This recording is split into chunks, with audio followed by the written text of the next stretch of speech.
போட்டேன்னா ஒரு 12% எனக்கு கிடைக்குமா அப்படின்னு நினைக்கிறவங்க கண்டிப்பா ஈக்விட்டி மியூச்சுவல் ஃபண்டை மியூச்சுவல் ஃபண்ட் அகைன் நாலாக பிரிக்கலாம். ஒன்று வந்து equity mutual fund which gives high risk high profit.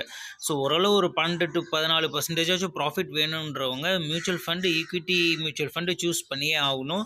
Long term wait பண்ணால் உங்களுக்கு ரிஸ்க்கும் கொஞ்சம் இருக்குது, ப்ராஃபிட்டும் அதிகமாக இருக்குது. செகண்ட் திங் டெப்ட் ஃபண்டில் நீங்கள் இன்வெஸ்ட் பண்ணிங்கன்னா லோ ரிட்டர்ன்ஸ், எஃப்டியில் என்ன ரிட்டர்ன்ஸ் வருதோ அந்த ரிட்டர்ன்ஸு நியர்லி அது மாதிரி தான் வரும். எஃப்டி ஆர் பாண்ட்ஸ் எல்லாமே அது செகண்ட் கேட்டகரி.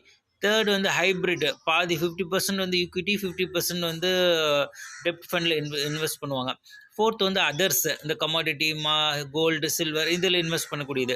ஸோ உங்களுக்கு ப்ராஃபிட் வேணும்னு நீங்கள் முடிவு பண்ணிட்டீங்கன்னா லாங் டேர்ம் வெயிட் பண்ணணும். Equity mutual fund gives 12 to 14%, 16% வரைக்குமே ரிட்டர்ன்ஸ் கிடைக்கும். லாங் டேர்ம் வெயிட் பண்ணுங்கள். வாய்ப்பு கிடைக்கும்போது மார்க்கெட் இறங்க லம்சமாக நிறைய